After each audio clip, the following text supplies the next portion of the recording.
Switching over to Holy Family Hospital. Can we have Holy Family live, please? Midas also. Sure. Is anxious now. BP is very high actually. Flush करना है line.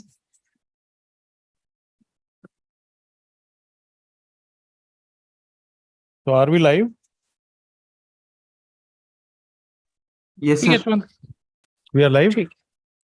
Yes, sir. Yes, sir. Okay. Okay, so shall we start? Just ask him. Okay, we can. I think you should start. Sure, sir. Please go ahead. Oh, Can you hear us, Dr. Amitabh? yeah, we can hear you. We can hear you. Morning. So good morning, everybody, and welcome to Holy Family Hospital, Department of Cardiology. I am Dr. Amitabh Yadwanshi. I am the head of the department, and with me is Dr. Mohit, Dr. Vikas, both senior consultants, Dr. Preetham and Dr. Shivank. So we are a team of 5 interventional cardiologists, and we do all kinds of interventions: coronary interventions, structural heart disease, pediatric heart disease, and electrophysiology. Dr. Vikas is our head of electrophysiology division. And welcome to Holy Family Hospital. So today, on the occasion of World Heart Day, I would first of all like to extend my thanks to Abbott for doing this such a unique program. Most of the time, we have been presenting live cases to conferences that were involving physicians and cardiologists, and this is probably the first time that somebody is doing a live case marathon for consumption of the general public. So our endeavor in this 45 minutes will be to kind of explain to you what a patient journey is when he comes to a hospital with a cardiac problem, and what are the risk factors and what are the important things that is for a general layman's consumption. We will not go into too many technicalities. So for that reason, we have chosen a very simple case. Hopefully it's a simple case where we will just be so that the general public is aware what happens when a person comes to us, and what is angiography, what is angioplasty, and how to take care of your heart. So I would request Dr. Mohit to present the case. Dr. Mohit. Yeah, good morning, everyone, and greetings from Holy Family Hospital on the occasion of World Heart Day. So our patient, which we'll be showing today, she's a 53-year-old lady, homemaker. She's diabetic for last 5 years on oral hypoglycemic drugs, and she's hypertensive also for last 4 years. So she presented to our casualty early in the morning yesterday.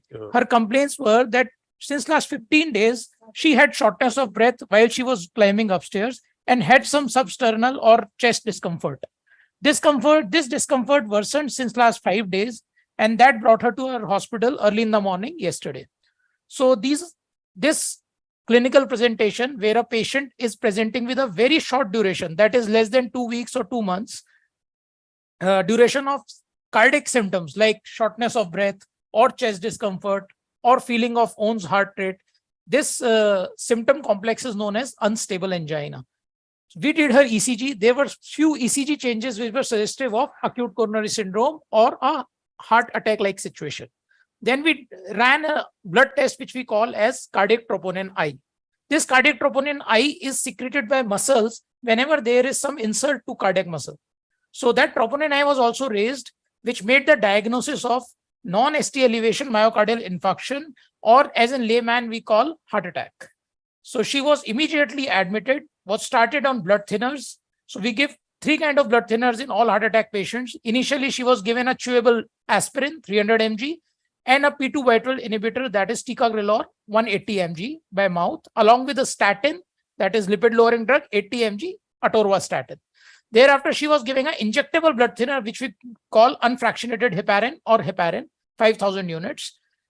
And she was also given some beta blocker and nitroglycerin because her blood pressure was very high.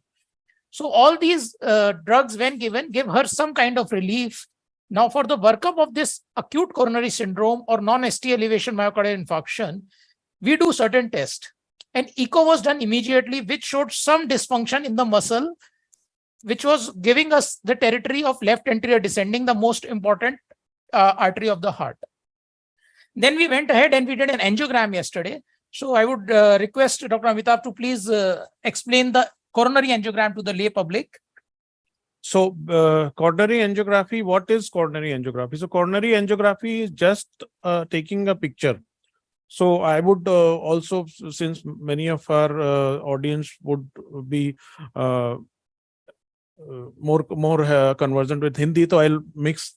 तो coronary angiography क्या है? Coronary angiography आपकी जो heart की arteries हैं, जो heart को blood supply करती हैं, उनका एक पिक्चर लेना है या उनका एक नक्शा आपके सामने आता है. तो जैसे अब आप सामने देख रहे हैं, जो ये आर्टरीज हैं, जो ब्लैक आपको दिख रहा है, वो कॉर्नरी आर्टरीज होती हैं. तो हम एक डाई इंजेक्ट करते हैं जो कि आयोडीनेटेड डाई होती है, और एक्सरे, सिने एक्सरे या एक्सरे फिल्म लेते हैं, जिससे कि हमें ये पूरी जो ब्लड की फ्लो है, blood is replaced by dye and you can see the whole artery visualized. The beauty of coronary angiography is कि even a layman, आप ये फिल्म अगर किसी, can we see the next so even a layman can see this, can understand कि जो black वाला part है वो आर्टरीज है, जो शुरुआत में आप देख रहे हैं वो मोटी है आर्टरी, फिर बीच में एक ब्रांच निकलती है, ब्रांच के बाद वो आर्टरी पतली हो गई है, और जो डार्कनेस है, the contrast is less and there is little bit of whitishness. जो सफेदीपन है, that means कि there is a plaque which is a concentric plaque, and that is how we define the blockage. So you can see where the branch is coming. After that branch there is a area which is stenosed. So this is called coronary artery disease. तो जहां पर वो because of deposition of cholesterol or fat, जहां पर artery छोटी हो जाती है या सिकुड़ जाती है, उस एरिया से जो ब्लड की सप्लाई है या जो डाई का फ्लो है वो कम दिखता है, इसलिए उसको हम we can identify it as coronary artery disease.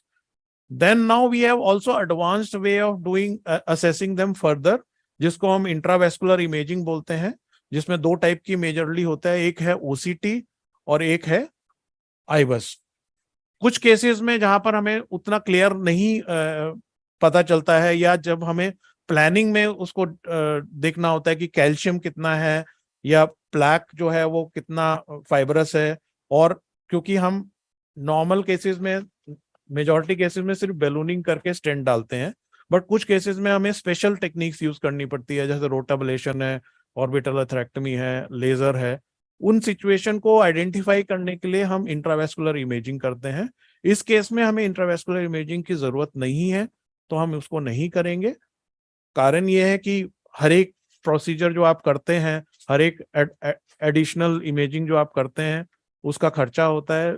Bharat एक इकोनॉमिकली सेंसिटिव पेशेंट्स होते हैं, तो हम चाहते हैं कि इकोनॉमिकल वे में बेस्ट पॉसिबल ट्रीटमेंट पेशेंट को दिया जा सके. सो इस केस में आप देख रहे हैं जहां पर वो एरो दिख रहा है, वो एरो वाला एरिया है जहां पर नैरोइंग है. तो ये क्योंकि वहां पर वाइटिशनेस भी है, जैसे डॉक्टर मोहित ने बताया, अनस्टेबल एंजाइना की सिचुएशन है, इस पे थोड़ा सा क्लॉट बनता है और वो पेशेंट को पेन करता है. फिर दवाइयों से या नेचुरल प्रोसेसेस से वो क्लॉट थोड़ा सा डिसॉल्व हो जाता है, तो रास्ता ठीक हो जाता है, तो पेन ठीक हो जाता है. परंतु जो ब्लॉकेज है, the blockage still remains, so you have to take care of this blockage. So this is called as vulnerable plaque. Vulnerable plaque का मतलब ये है कि जो प्लाक कभी भी फिर से उसमें क्लॉट बन सकता है, और अगर ये आर्टरी उस पॉइंट पे, ये आप जो देख रहे हैं ये एक मैग्निफाइड व्यू होता है, तो जो शुरुआती आर्टरी है वो ऑलमोस्ट 3 मिलीमीटर की है, तो आप समझ सकते हैं कि जहां से वो कम हो गई है वो 1 मिलीमीटर से भी कम का रास्ता है, और उसमें अगर 1 मिलीमीटर जितना भी ब्लड क्लॉट जमा हो गया तो वो पूरी आर्टरी बंद हो जाएगी और मेजर अटैक पड़ेगा. तो इसलिए उस सिचुएशन को प्रिवेंट करने के लिए हमको इसमें इस आर्टरी को मैनेज करना है और इसमें स्टेंट डालना है. Next slide please. नेक्स्ट. तो इसी को हम अलग अलग एंगल से देखते हैं. उसका मकसद ये होता है कि कहां से कहां तक स्टेंट डालना है, कितनी ब्लॉकेज है, प्लाकिंग कितनी है, कहाँ पर सबसे टाइटेस्ट दिख रही है, ब्रांच आ रही है तो वो कहाँ से ओरिजिनेट कर रही है, वो सारी चीजें हमें मल्टीपल एंगल्स से हम इसको देखते हैं। Next please. फिर ये राइट साइड की आर्टरीज हैं। तो हार्ट में 3 आर्टरीज होती हैं, 3 कॉर्नरी आर्टरीज होती हैं। लेफ्ट साइड में 2 होती हैं, राइट साइड में 1 होती है। लेफ्ट साइड वाली लेफ्ट मेन होती है, जो which divides into LAD and LCX. So LAD is one of the major branch. Left circumflex is the second major branch from the left side, and from the right side one artery originates, and this is called the right coronary artery. तो RCA. इस patient की RCA ठीक है, इस patient की left circumflex ठीक है। इनकी जो ब्लॉकेज थी वो LAD में थी, और LAD में हमको आगे स्टेंटिंग करना, बैलूनिंग करना है और स्टेंटिंग करना है।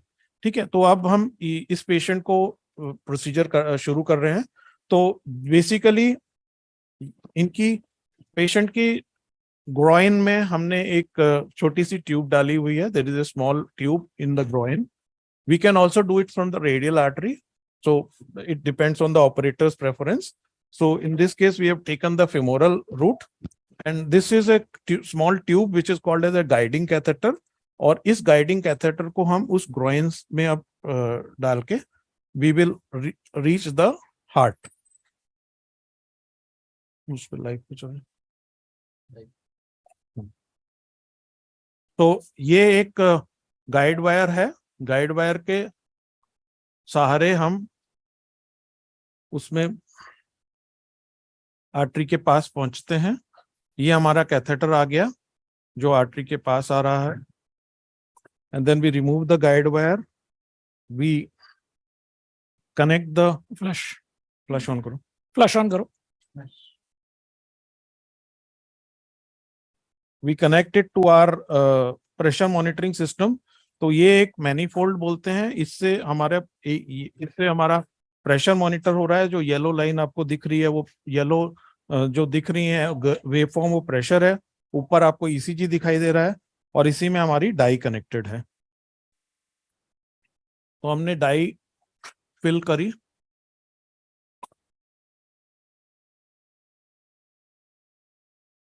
ये डाई फिल हो गई। एक शॉट पीए क्रेनियल। फिर हम जो हमारा वर्किंग व्यू है उसको असेस करते हैं।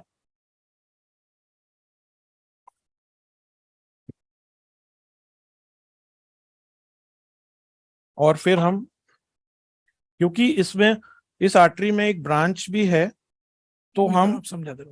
हम कोशिश करेंगे कि उस ब्रांच को भी हम सेव करें, प्रोटेक्ट करें। क्योंकि जब हम बलूनिंग करते हैं उस पार्ट को, तो कभी कभी क्या होता है, एक जगह से जो ब्लॉकेज है वो दूसरी जगह शिफ्ट हो सकती है। So we will be wiring the main artery as well as the branch. So this is the very thin wire that goes. So it is called a O14 wire. So it's 0.014 inch in diameter. And the wire, we have to manipulate the wire into the artery. Cranial. And you can see Dr. Mohit is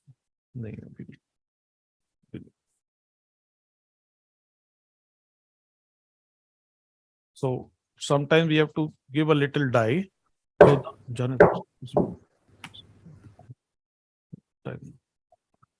थोड़ा yellow कर, same angle थोड़ा yellow कर लो।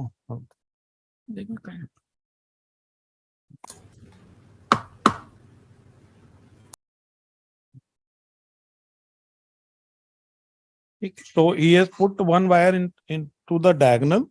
This is just to protect that diagonal. So in case there is a shifting of the plaque, we can take care of it. Now we are putting another wire. This wire will go into the LED.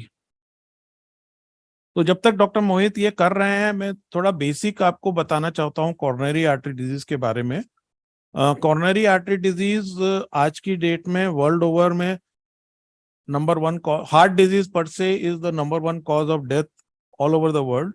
और उसमें majority जो diseases होती हैं वो coronary artery disease के कारण होती हैं। कॉर्नरी आर्टरी डिजीज होने के कुछ रिस्क फैक्टर्स होते हैं, जैसे कि high blood pressure, diabetes, LAO smoking, और तो कुछ रिस्क फैक्टर्स हम बोलते हैं जो कि मॉडिफाइबल रिस्क फैक्टर्स होते हैं। तो मॉडिफाइबल रिस्क फैक्टर्स का मतलब है कि जिनको आप कंट्रोल कर सकते हो, जिनको आप जिनको आप बस जिनके लिए आप कुछ come कर back to सकते हो, उसमें it. स्मोकिंग सबसे इंपॉर्टेंट है। मेरे हिसाब से स्मोकिंग आज की डेट में सबसे बड़ा मॉडिफाइबल रिस्क फैक्टर है। अगर आप स्मोकिंग बंद करते हैं तो risk of coronary artery disease आपकी काफी Sure. कम हो जाती है। Similarly blood pressure control, diabetes control, they are also modifiable risk लगा तो सही। फैक्टर्स, जो कि आप अगर कंट्रोल में रखेंगे तो आपके चांसेस हार्ट डिजीज होने के कम हो जाएंगे।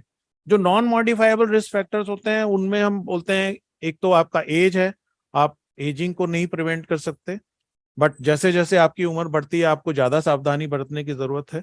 Second modifiable unmodifiable risk factor is your sex.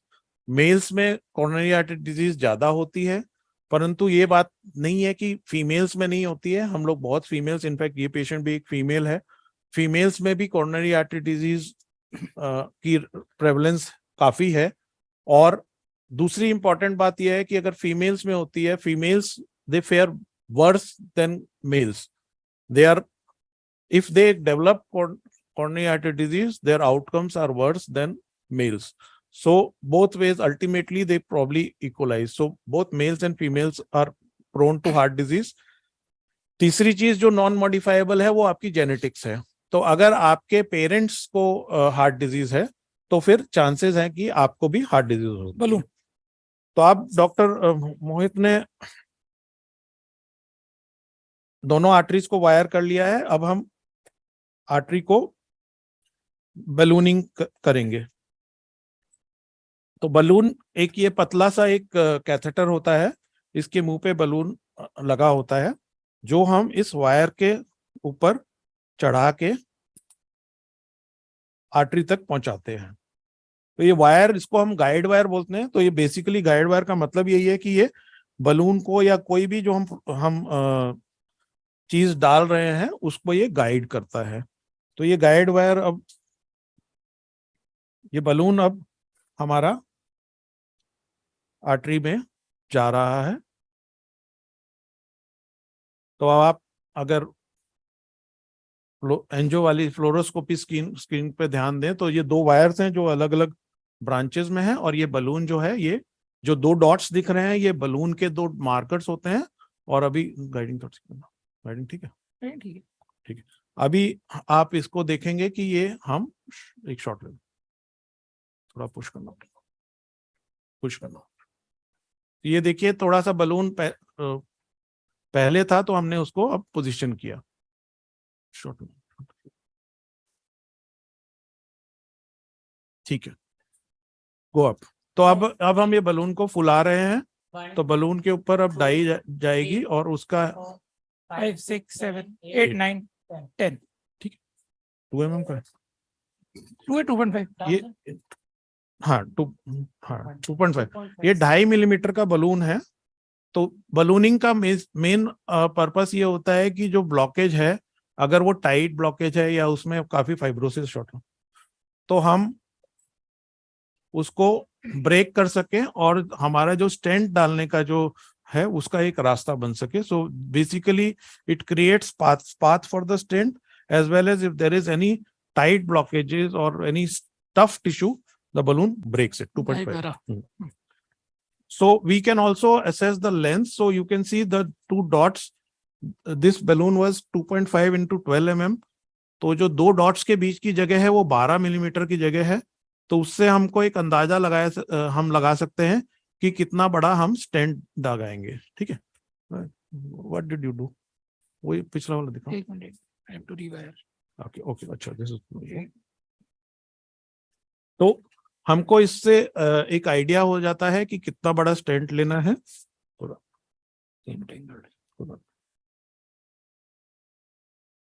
इसको कर देता हूँ। ठीक है, रेडी वायर। ठीक है।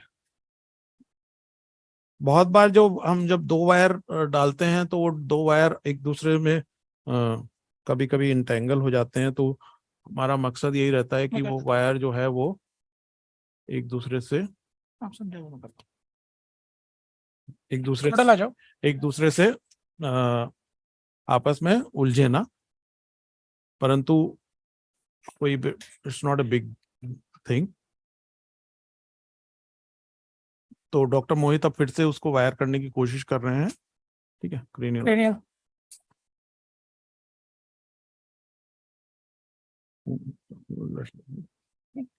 आई थिंक यूर समवेयर। हमें ये हर बार देखना होता है कि सही आर्टरी में है कि नहीं।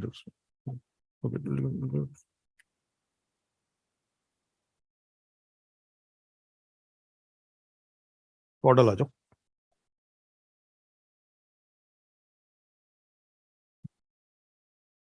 क्योंकि ये एक 3 डायमेंशनल स्ट्रक्चर की 2 डायमेंशनल इमेजेस होती है, तो आप समझ सकते हैं कि बहुत बार दो डायमेंशनल में आपको ओवरलैप हो रहा होता है, तो आपको पता नहीं चलता है कि वायर किस डायरेक्शन में जा रही है। एलो कॉर्डल हो जाओ। एक एलो कॉर्डल, तो हमें अलग अलग एंगल से उस चीज को एसेस करना होता है कि हमारी वायर, क्योंकि सारी आर्टरीज एक दूसरे के साथ साथ निकल रही होती हैं। जैसे अब आप ये देख रहे हैं एक छोटी सी ब्रांच वहां से निकल रही है, तो हमको आगे वाली ब्रांच में जाना है, और बहुत बार उस आर्टरी वायर का कर्व देना पड़ता है। वायर को हमें कभी कभी दोबारा कर्व देना पड़ता है, सो दैट कि जो एंगल जो आर्टरी का है उसके साथ साथ उसका एंगल बने, और हम उसको करें। सामने कौन आ गया उसके? Who is standing there? तो यार आगे से।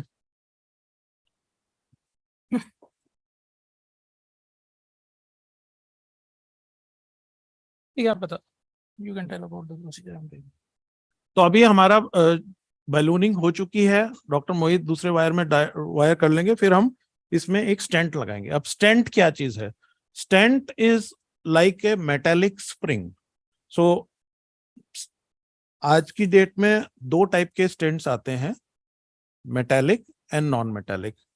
नॉन मेटेलिक स्टेंट, जिनको हम बायो अब्सॉर्बेबल स्टेंट भी बोलते हैं, Cranial. वो अभी वो बीच में 4-5 साल पहले एक आया था, वो काफी पॉपुलर हुआ था, परंतु लॉन्ग टर्म रिजल्ट्स उसके अच्छे नहीं थे, तो वो मार्केट से आउट हो गया।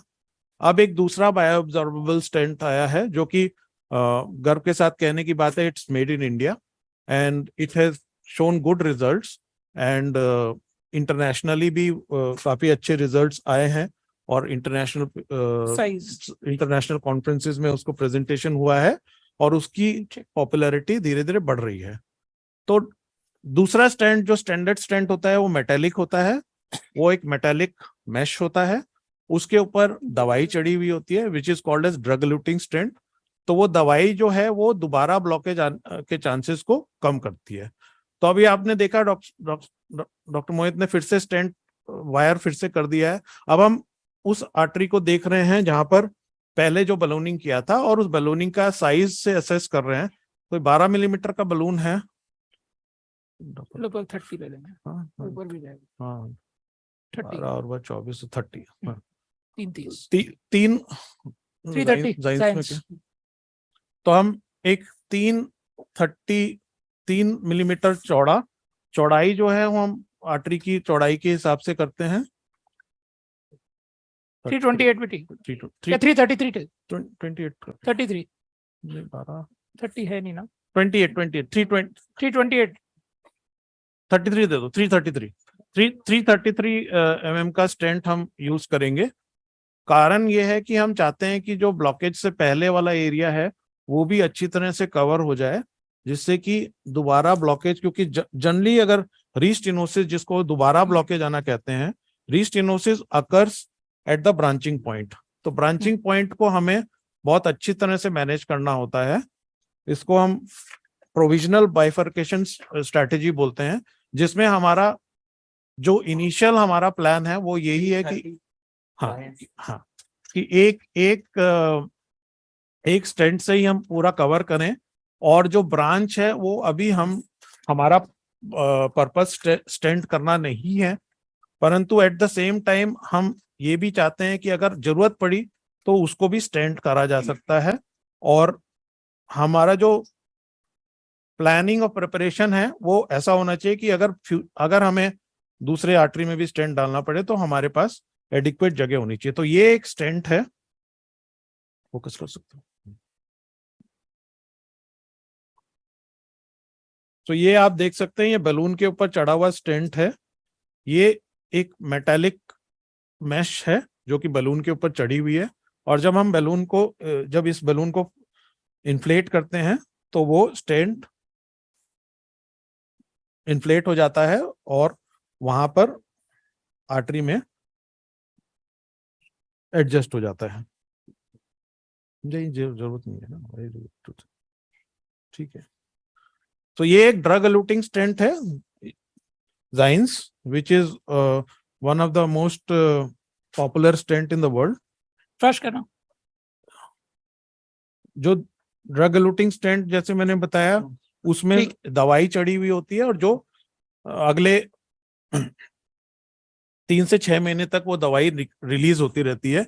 पहले जमाने में जब हम स्टेंट यूज करते थे जो कि नॉन ड्रग एलूटिंग स्टेंट होते थे, जिनको हम बेयर मेटल स्टेंट बोलते थे, उनका डिसएडवांटेज ये होता था कि उनमें दोबारा ब्लॉकेज आने के चांसेस बहुत ज्यादा होते थे, ऑलमोस्ट 30 to 40%।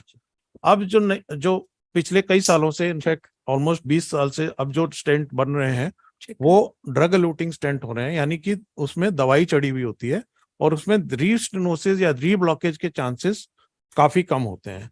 आज के जो मॉडर्न स्टेंट हैं उनमें रीस्टेनोसिस या रीब्लॉकेज के चांसेस ऑलमोस्ट 4 से 5% है, और वो अगर रीस्टेनोसिस होनी होती है तो with in 6 months to 1 year हो जाती है। थोड़ा सा पुल कर लो।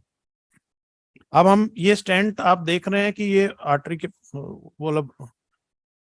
के अंदर ये जो 2 डॉट्स के बीच में जो दिख रहा है वो स्टेंट है, and you can see that short we take a shot, थोड़ा सा पुश कर दो। We take a shot and see where the stent is, and then we ठीक है, dip थोड़ा एक बार चेक करो। थोड़ा सा, ठीक है, शॉट लो। ठीक है, चलो चलो गो। अब हम स्टेंट को हम फुला रहे हैं। ये स्टेंट फूल रहा है और ये ब्लॉकेज को 10, 11, दूर कर रहा है। 12। ठीक है, ये फूला हुआ जो दिख रहा है। हाँ, ये पूरा स्टेंट फूल गया है। ये जो फूला हुआ स्टेंट है, ये स्टेंट के अंदर जो बलून है वो फूला हुआ दिख रहा है। ठीक है, हम बलून को इन्फ्लेट करते हैं एक निश्चित एटमॉस्फेयर पे, depending on the patient's vessel size. ठीक है, down. We inflate it till 20 to 30 seconds and then we deflate, and you can see that the balloon is not getting deflated. Stent boost. And then in our hospital we have a special technique which is called as stent boost, which so stent को वैसे visualize करना मुश्किल होता है, but ये stent boost जो है, which is a special software that we have, we can visualize the stent. So you can कुछ मत करना, उस पे आने देना, उस वाले पे आएगा। So you can see ये जो सफेद जाली टाइप की दिख रही है, the mesh type of the thing that you can see is the stent, and you can see that the blood is flowing through that through the stent. So this is, by this we can see that the stent is totally expanded and well opposed. निकालो। So now the balloon is removed, shot level, and we take a shot to see, and you can see that the artery is flowing well. तो आप देख सकते हैं कि branch में थोड़ा सा प्लाक शिफ्ट हुआ है, पर वो ब्रांच अभी ठीक चल रही है, तो हमारा प्लान उसको अभी छेड़ना नहीं है। We will not touch that branch right now.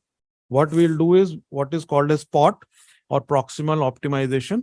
So एक 3.5 का 3.5 का बलून। तो जो आप ये अप्रिशिएट करें कि ये एक मेन आर्टरी है जिसकी 2 ब्रांचेस हैं। तो जो मेन आर्टरी है उसकी ब्रांचेस जब निकलेंगी तो जो मेन तना है वो ज्यादा बड़ा होता है, जो उसकी ब्रांचेस होती हैं वो छोटी होती हैं, तो हमें हमें जो स्टेंट लगाना होता है, the size of the stent is according to the distal artery, यानी जो one of the bigger branches. तो इसमें एलईडी के साइज, डिस्टल एलईडी के हिसाब से हमने स्टेंट का साइजिंग किया है। प्रॉक्सिमल एलईडी यानी ब्रांच से पहले वाला जो आर्टरी है वो थोड़ा सा बड़ा होगा, तो उसको और ऑप्टिमाइज करने के लिए हम एक थोड़ा सा बड़ा साइज का बलून लेते हैं और उसको हम उस एरिया को, स्टेंट को और प्रॉपरली ठीक है, अपोज कर देंगे, जिससे कि वो स्टेंट जो है, शुरुआत स्टेंट का जो शेप है वो प्रॉपर आर्टरी का शेप हो जाए, शुरुआत में थोड़ा सा ज्यादा बड़ा और बाद में थोड़ा कम। चलो ठीक। जेल वायर अभी रिमूव करो। बाद में। ठीक।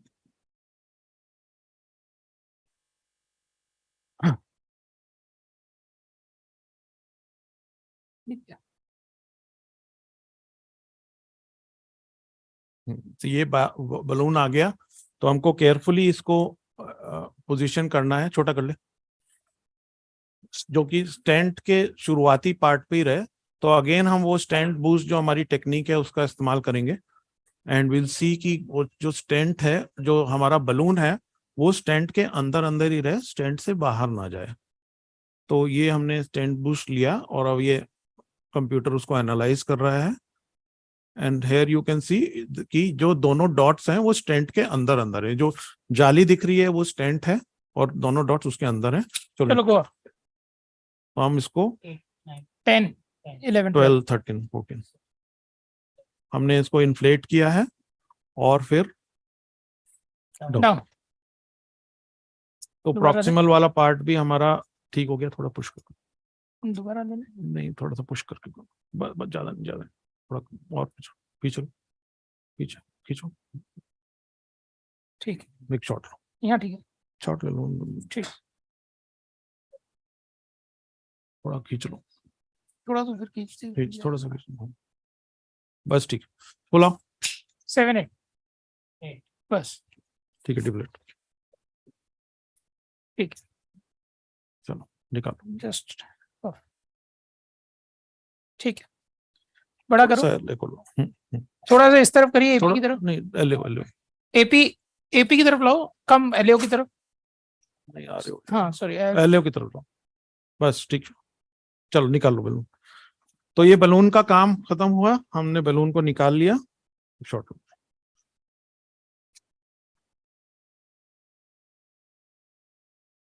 ये देखिए पूरी आर्टरी पूरी तरह से खुली मिली है, जो ब्रांच है वो भी ठीक से चल रही है। बहुत बार वो जो शुरुआत में आप ब्रांच की थोड़ी सी पिंचिंग देख रहे हैं, उसको अनलेस आगे का फ्लो हमारा compromised हो, if the flow in the distal vessel is compromised, in the branch is compromised, then only we should intervene. The flow in the distal artery is brisk, जिसको हम TME3 फ्लो बोलते हैं।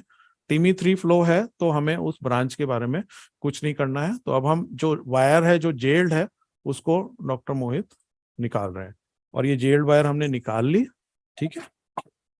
अब एक तो अभी हमारा प्रोसीजर ऑलमोस्ट कंप्लीट हो गया है। अब हम एक कुछ दवाई देंगे जिससे कि थोड़ा ब्लड फ्लो और बेटर हो, जिसको हम एंटीजी बोलते हैं, विच थोड़ा गाइडिंग, ठीक है।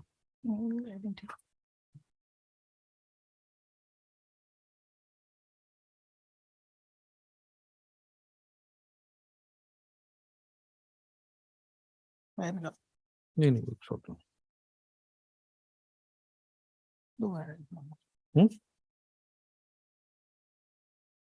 पेशेंट का ब्लड प्रेशर इस समय 165/72 है, हार्ट रेट 70 है। थोड़ा सा ब्लड प्रेशर इनका हायर साइड में ही है। तो फ्यूचर में अब जबकि ये स्टेंट हो गया है, अब हमारा क्वेश्चन ये आता है कि what next. So what next is very important. जब भी आपके किसी भी पेशेंट को स्टेंट लगता है तो 2-3 चीजों का बहुत ध्यान रखना है। सबसे पहली चीज दवाइयाँ बिल्कुल मिस नहीं होनी चाहिए। दवाइयाँ 2 तरह की होती हैं, 2 पर्पस होते हैं। अभी पहले एक फाइनल शॉट ले लेते हैं, फिर मैं थोड़ा सा आपको बताऊंगा। ये देखिए कितना अच्छी आर्टरी निकल आई है, सारी नसें बिल्कुल ठीक चल रही हैं, जो ब्लॉकेज थी वो बिल्कुल ठीक हो गई है। वायर हमने फिर फाइनल निकाल लिया and we take a final shot. Guiding होगा, ठीक है।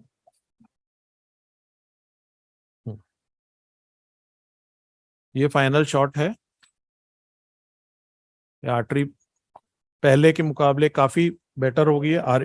आर्य कॉर्डल अगेन हमको इस चीज की सुनिश्चित करना है, we have to make sure that the artery is okay from all sides, the stent is well expanded, so we take multiple views just to ensure that everything is going fine. एक एलियो chordal तो अलग अलग angle से हम इसको देखते हैं, जिससे कि जो 3 डायमेंशनल स्ट्रक्चर है उसको हम पूरी तरह से असेस कर पाए और हमारा दिमाग में जो उसकी एक पिक्चर है वो सही है।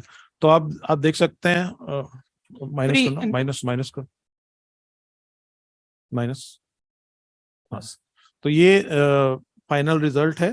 ये इस एंगल में हमें सबसे ज्यादा, ये हमारा वर्किंग एंगल था, इस एंगल में सबसे ज्यादा हमें आर्टरी के ब्लॉकेज का पता चल रहा था और इस एंगल से ही आप देख सकते हैं कि पूरा। Now things that have to be important, अब पेशेंट आईसीयू में शिफ्ट होगा, सीसीयू में शिफ्ट होगा। वहां पर जो ये हमने ट्यूब डाली हुई है, क्योंकि जब हम एंजियोप्लास्टी करते हैं तो हम ब्लड थिनिंग मेडिसिन देते हैं इंजेक्टेबल, तो उसका इफेक्ट 2-3 घंटे तक रहता है। 2-3 घंटे के बाद ये जो शीथ हमने छोटी सी डाली हुई है ये रिमूव कर दी जाएगी। उसके बाद पेशेंट 4-6 घंटे तक पैर को स्ट्रेट रखना होता है so that it doesn't move. आजकल there are ways of closing the artery right away, जिसको वैस्कुलर क्लोजर डिवाइस बोलते हैं, which we also use, but again any additional device used increases the cost. So only in some certain patient जहां पर हमें लगता है कि शायद पेशेंट सीधा नहीं लेट पाएगा या पेशेंट बहुत ओल्ड है या बहुत एजिटेटेड है, जिनको समझाना कि वो पैर सीधा रखें मुश्किल होता है, ऐसे पेशेंट्स में हम वैस्कुलर क्लोजर डिवाइस का यूज करते हैं। अदरवाइज मेजॉरिटी ऑफ केसेस में पैर सीधा रखने पे प्रेशर देने से वो आर्टरी वहां से बंद हो जाती है, उसमें कोई स्टिच या कोई टाका की जरूरत नहीं पड़ती है। So the patient will be shifted back to the CCU and will be monitored for the next 24 hours and can be even discharged tomorrow or maybe day after tomorrow. Ab question, Dr. Amitabh, there are few questions yeah. In our box. And first of all, thank you so much for explaining the whole angiography and the angioplasty procedure in such a easy way. So recently, sir, we have seen that lot of young celebrities have suffered a heart attack and they have lost their lives. So what will be your message to the young who are more involved in the gym and the activities like such? Yeah, so very important question and a very pertinent question, especially nowadays. Basically, whenever a person indulges into some kind of activity or some kind of exercise, especially performance enhancing or high intensity exercise, usse pehle he should undergo a basic medical checkup. So there are certain conditions that can cause problems while a person is doing exercise. So very important thing is, whenever you go for exercise, it has to be a gradual increase. It cannot be that one day you decide, okay, I'll have to go for the exercise and I'll do it the full Monty. That's not possible.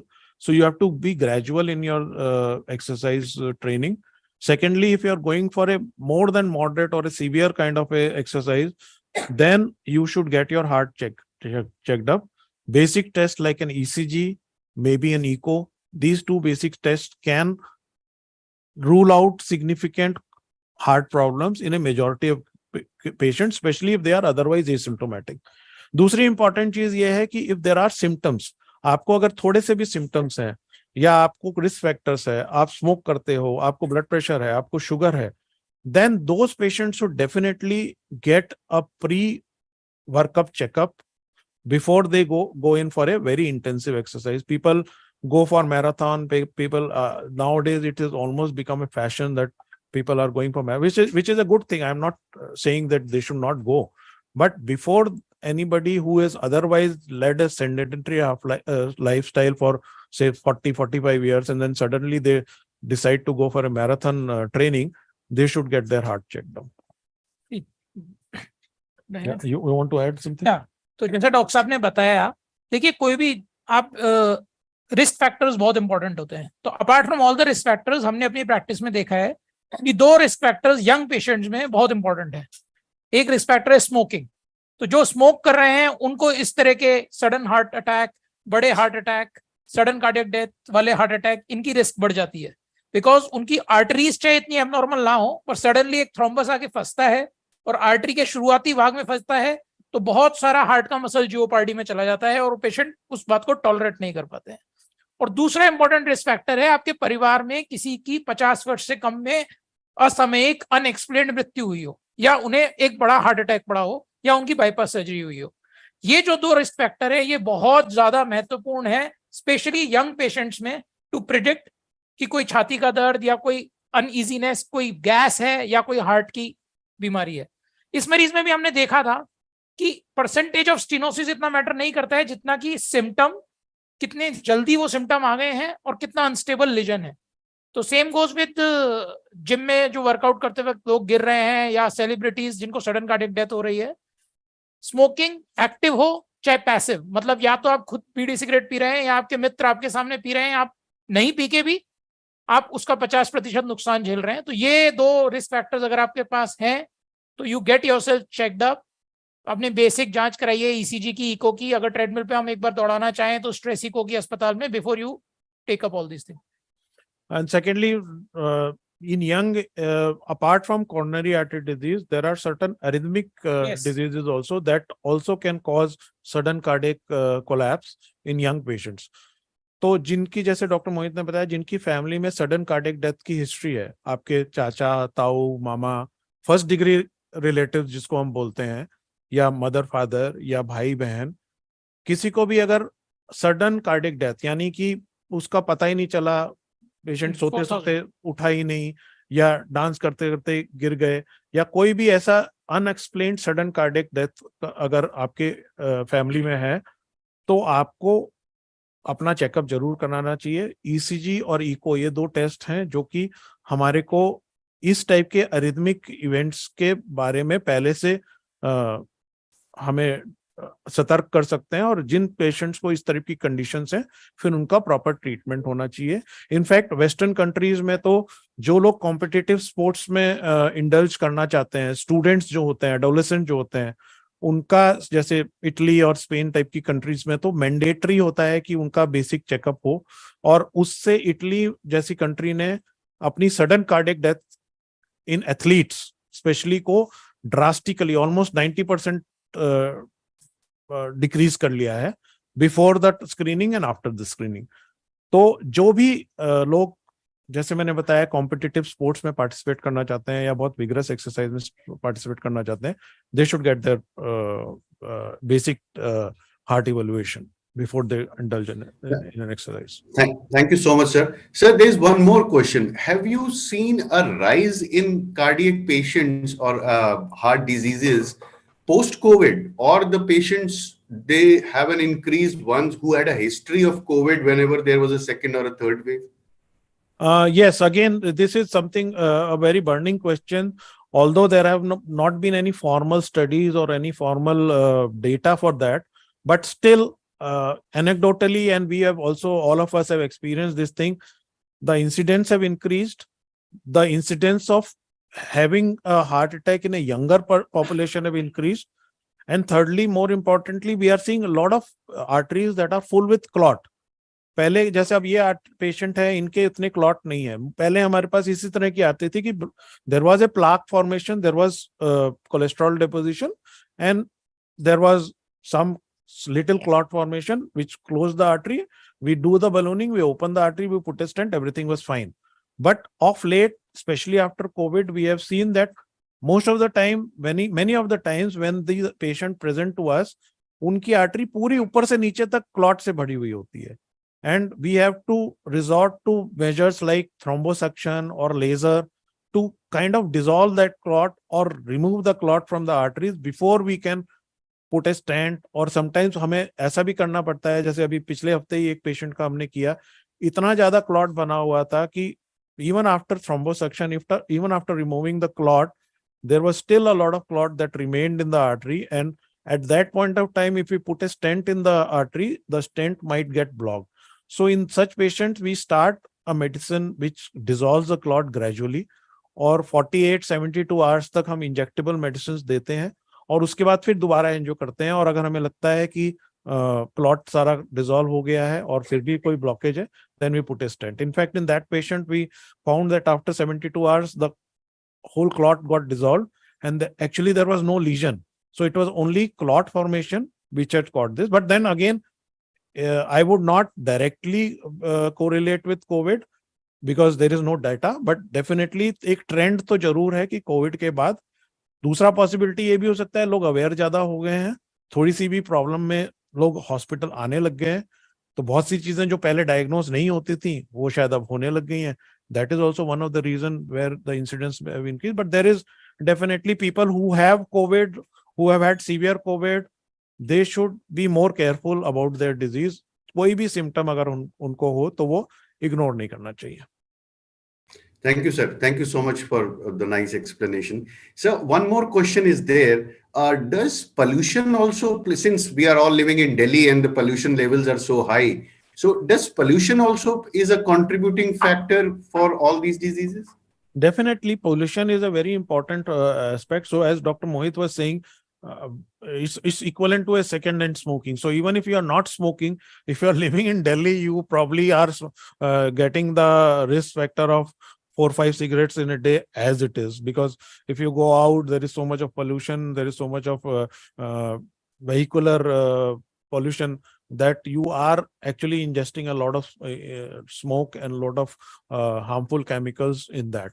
So pollution is definitely a very important risk factors, and the reason why people in the urban population जो cities में रहते हैं उनमें heart disease ज़्यादा होती है जो compared to people who are living in the rural countries, because वहाँ पर आपका खाना भी अच्छा है, आपकी air is also good and you are breathing fresh air, so chances of disease are less. So pollution definitely is one of the important factors, and one should try to avoid polluted environment as far as possible. Use air purifiers at home. Nowadays there are air purifiers at car also, which we can.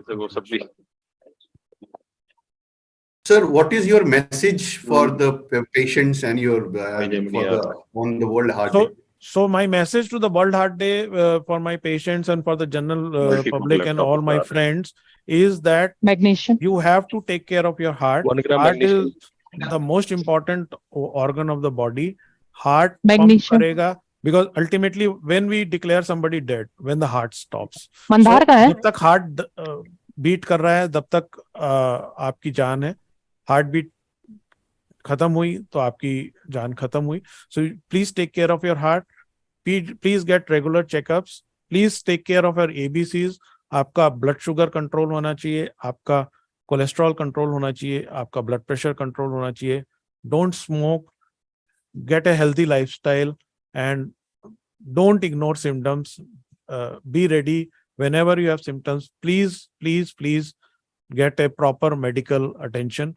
Nearest hospital. No need to go to a very far hospital. जो आपके घर के पास का अच्छा hospital है, क्योंकि जब heart attack होता है या हार्ट की प्रॉब्लम होती है, टाइम इज मसल.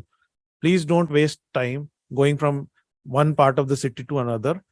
अगर आपको हार्ट की दिक्कत है, go to the your nearest centre, get your initial checkup done so that we can rule out the heart disease. Thank you, sir. Thank you so much. Thank you. We really appreciate your kind words. Thank you, sir. Thank you from Holy Family Hospital. Thank you. And happy World Heart Day to all our patients. Thank you. Same to you, sir. Same to you.